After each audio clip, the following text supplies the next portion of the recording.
किन हटाइयो नेपालमा मृत्युदण्ड? बलात्कारीलाई फाँसी दिनु असम्भव नै हो? यस्तो छ संविधानमा लुकेको कानुनी अडचन। नेपालमा मात्रै किन प्रतिबन्ध? फाँसीको माग पछाडिको असली सत्य, न्याय प्रणाली सुधार्ने कि नयाँ कानुन बनाउने?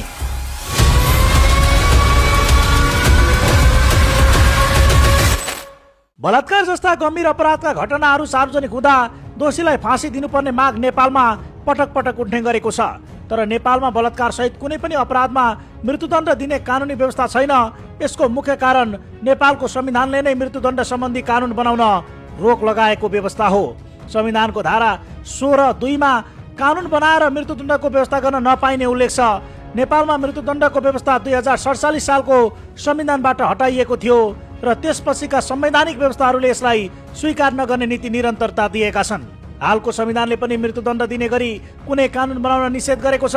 त्यसैले सरकारले चाहे पनि सामान्य कानुन बनाएर बलात्कार वा अन्य गम्भीर अपराधका दोषीलाई फाँसी दिने व्यवस्था गर्न सक्दैन। अन्तर्राष्ट्रिय प्रतिबद्धता पनि अर्को मुख्य कारण हो। नेपाल मानव अधिकारको विश्वव्यापी घोषणापत्रको पक्षधर राष्ट्र हो।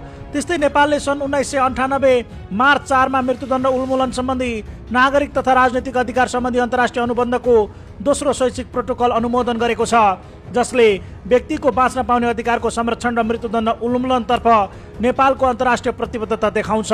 यसबाहेक फाँसीको सजायले अपराध रोक्छ भन्ने निश्चित आधार छैन। बलात्कारका दोषीलाई मृत्युदण्ड दिँदा अपराध घट्छ भन्ने कुरा स्वतः प्रमाणित हुँदैन भने मृत्युदण्ड भएका देशहरूमा अपराध पूर्ण रूपमा रोकिएको नदेखिएको र मृत्युदण्ड नभएका केही देशमा अपराध नियन्त्रण प्रभावकारी भएको उदाहरण प्रस्तुत गर्न सकिन्छ। यसका अतिरिक्त मृत्युदण्डको सबैभन्दा गम्भीर जोखिम मध्ये एउटा गलत व्यक्तिलाई सजाय गर्न सक्ने सम्भावना समेत हो। अनुसन्धान वा न्यायिक प्रक्रियामा भएको गल्तीका कारण निर्दोष व्यक्ति दोषी ठहरिएमा मृत्युदण्डपछि त्यसलाई सच्याउने सम्भावना रहँदैन। बलात्कारीलाई फाँसी दिनुभन्दा दोषी पत्ता लगाउनु महत्त्वपूर्ण हुन्छ। त्यसैले नेपालमा मृत्युदण्ड 1991 देखि नै कानुनद्वारा वर्जित छ। 2072 को गणतान्त्रिक संविधानमा पनि सम्मानपूर्वक बाँच्न पाउने हक अन्तर्गत कसैलाई पनि मृत्युदण्डको सजाय दिने गरी कानुन बनाइने छैन भनेर स्पष्ट लेखिएको छ। बलात्कारको भयावह स्थिति र मृत्युदण्ड सम्बन्धी विश्वव्यापी बहस। नेपालमा पछिल्ला वर्षहरूमा बलात्कार तथा यौनजन्य हिंसाका घटनाहरू डरलाग्दो रूपमा बढिरहेका छन्। यस्ता अमानवीय घटनाहरू निरन्तर सार्वजनिक भइरहँदा आम नागरिक, अधिकार कर्मी र युवा पुस्तामाझ तीव्र आक्रोश उत्पन्न हुनु स्वाभाविक हो।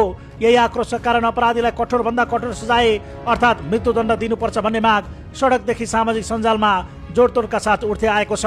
हालको कानुनी व्यवस्थालाई हेर्ने हो भने नेपालको मुलुकी अपराध संहिता 2074 को परिच्छेद 5 दफा 41 अनुसार 6 वटा अति गम्भीर अपराधहरू क्रूरतापूर्वक वा यातना दिई गरिएको हत्या, वायुयान अपहरण वा विस्फोट गराई गरिएको हत्या, अपहरण वा बन्द